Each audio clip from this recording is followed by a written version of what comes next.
Let me show you one of the game by Paul Morphy, which I bet all of us has seen probably more than 100 times. Now, this game was played in early 90s where Morphy was white and Morphy started with the move e4 and his opponent responded with the move b6, and after d4 bishop to b7 Morphy responded with bishop to d3, and here his opponent played this horrible looking move which is f5, and here this game was remembered for a long time after e cross f5, which at first sight looks like giving up a rook, so his opponent greedily captured the g2 pawn, but after very simple queen check and g6 f cross g6, Morphy's opponent here responded with knight to f6, so attacking the queen.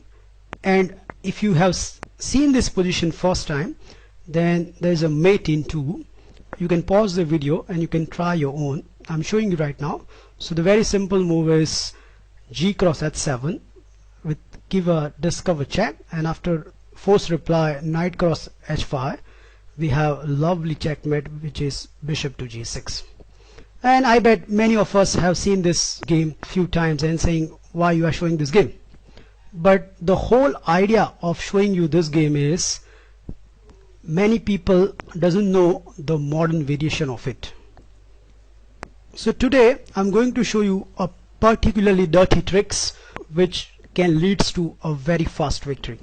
Now if you remember that game, let me flip the view first. So if you remember that game, so game was started with the move e4 and black responded with b6, and after d4 bishop to b7 white plays bishop to d3, and I give you guarantee that 80 to 85% of the time your opponent will play this move and they will hope that you are going to play f5, and to their surprise we are going to play move f5 here, and after e cross f5 I bet your opponent will dream that he get a duplicate version of the Morphy game, and for some moves we are giving him that hope, so we are certainly going to capture that pawn.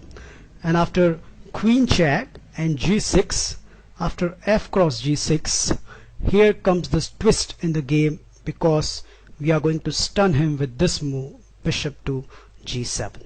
And if your opponent is not familiar with this position, and I give you guarantee that many people doesn't study from here onwards, or they completely don't know how to react, then they will follow this attacking looking sequence. So after g cross h7 we'll have a discover attack to the king, and after king to f8 the most logical reply by the white is h cross g8 equals queen, and after king captures, to his horror he will find out that right now this queen has been attacked by the black rook, and the most important thing is this rook will now a goner. So you won't believe, but I have beat an IM on the chess.com and he doesn't know how to react from here onwards. The thing is many people doesn't study beyond certain lines, and there are many inventions exist, and if you are not familiar with those, then you might get into the trouble. And this is exactly what happened. My game with an IM, he responded with bishop to c4 check, but after very simple e6 and queen to g4 I simply grab the rook in the corner. And if you count the pieces right now, black emerged with an exchange up against knight and pawn, and if you play accurately from here onwards then you can easily win this game, and that's what happened in the game. So that is one nasty and dirty trick which I give you guarantee many of your opponent will not know, and they will fall into this. Now as a white player, if somebody try the same trick against you, then you should better know how to react. And trust me, playing accurately against this system required a great deal of accuracy. So here white should certainly capture this pawn, and after very nature looking bishop cross g2 white will give this queen check, and after g6 f cross g6 and bishop to g7 we are going to capture that pawn once again. So g cross h7, and after very nature looking king to f8, here comes the first twist. And please remember this, if your opponent plays bishop to g7 then you should respond it with this winning move, knight to f3. Now the first merit of knight to f3 is it's free of this rook. So now if black doesn't capture this rook, then this rook will be escaped. Let's see some of the response by the black. Here black has a 3 genuine reply. Let's deal each by turn. So if here black first of all take this knight, so bishop cross f3, then the very simple is queen cross f3, and we are going to fork king and a rook.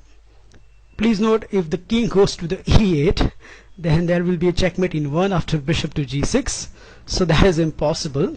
And the natural looking move is knight to f6, but then very simple repetition is queen cross a8, and white is a clear rook ahead. So that is bishop cross f3. Here black can go for the rook hunt, so bishop cross h1. Well, against this white has a very tricky move, which is knight to e5.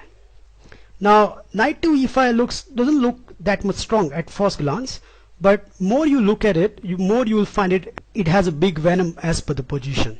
So for example, first threat of the white is to give a checkmate to the black king, and the second is this knight can jump into the beautiful square g6, where it can create all sorts of problem to the black king.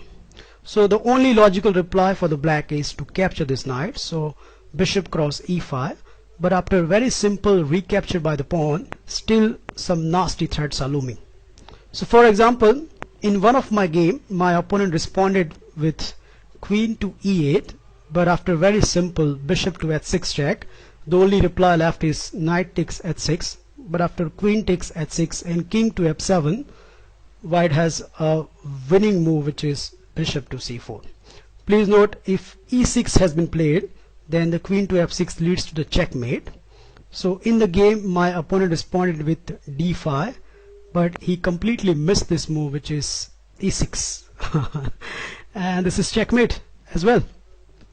So that is bishop cross h1, but the most logical reply here by the black will be first of all knight to f6, so attacking the queen, and white should play here queen to g3. So please note, this queen is right now attacking the bishop, so that means black response is pretty much false. If here black plays bishop cross h1, then the very simple reply by the white is bishop to h6, so creating a checkmate threat, and after rook cross h7 defending the checkmate threat, white has a very good reply, which is knight to g5. So knight to g5 not create the checkmate threat, but this knight is also attacking the rook, so black cannot defend both the threat, and white emerge with a very superior position. Last critical reply by the black is bishop cross f3, but after this white has a forcing sequence which gives him a very good position. So first of all, white will play rook to g1, again creating the checkmate threats. So black has to defend that threat with the rook cross h7, but after very simple queen to g3, which creates multiple threats. The first threat is this queen wants to capture this bishop, and the second threat is this bishop has been unleashed to the rook. So to defend both the threat, black has the only reply, which is bishop to e4, but after this the very simple answer is bishop cross e4, and after knight cross e4, white have this lethal check, which is queen to f3. Please note, right now this queen is forking king and a knight, and if this knight goes back, then the rook in the corner will hang. And if you look at this position, you will realize that white is clearly in the driving seat. I hope you enjoy and learn this wonderful chess tricks. I have caught many people off guard, including many 2000 plus players, and please try out in your game. You never know who will be your victim. Please feel free to comment on my video, and I will meet you soon. Bye. Hey. Okay, so here's another game I thought I'd commentate, and this is kind of like this is like the 4-knight defense, but it's also kind of like a little bit of the fried liver attack. And if you don't know what those are, that's fine, but I just kind of want to show how deadly this opening really is. So the game starts off, pawn to e4. It's a very strong move. He attacks right away with his knight. Now, there's a few things I could have done from here. I could have kept pushing with my pawn and kind of make his horse, go around the board, but I don't really like doing that. I kind of want to have this control. I don't want to have this pawn, out in the open. I mean, it would be a good idea, I guess, but, I've seen this opening before. I've played it as black myself, and I do think black has a really good chance of winning if pawn comes up here. So I didn't want to do that. So I decided to protect my pawn. He blocks, and now it's kind of just turns into, the 4-knight defense, and it looks kind of cool actually, all symmetrical. So, and then I respond with this. Now, this is what I did in my last video. I simply bring my knight up here safely because his knight is kind of being blocked, is blocking his queen, so I can just come up here and move right here. And now, finally, so many times I've seen people just completely not see this. He actually decides to, first he brings his bishop up here. I guess, I don't know what, I guess he was just trying to copy me, or I think he was trying to hone in on my weakness as well. But then I just go on with the plan, and then this one time, he actually sees this and blocks it with his pawn. But here's the deadly part about this trap. There are so many so many attackers on this pawn right now. He only has 2, I have 3. And so I decide to take, now thinking that, I can easily take this, pawn, and then I'll take his knight. He takes the pawn.